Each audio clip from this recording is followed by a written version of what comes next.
I was curious. I was looking at some of the results from the House races, and as you know, Democrats lost at least 12 seats at this point.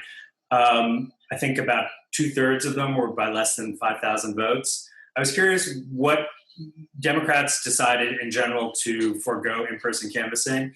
Do you think that was, and Republicans didn't, was the thing that maybe the House results would have been a lot more favorable if Democrats had done that?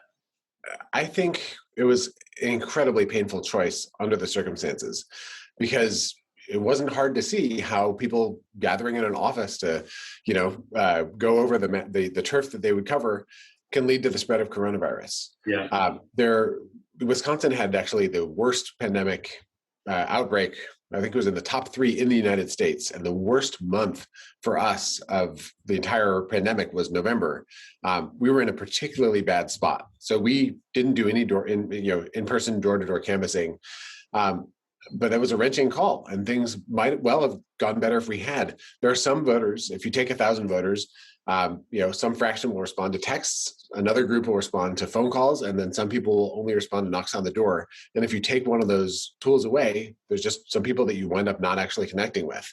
So as soon as it's safe, I am 100,000% in favor of getting back out on doors in turf across the state, across the country.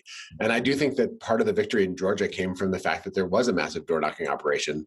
And I want to learn everything I can about what they did to keep that safe there.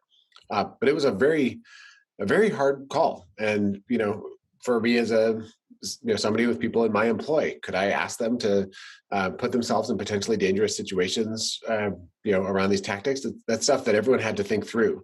And especially in places with the worst outbreaks, it was, as we got into the home stretch, it was clear that we weren't hitting any of the medical benchmarks that would have allowed us to feel safe in doing door-to-door canvassing.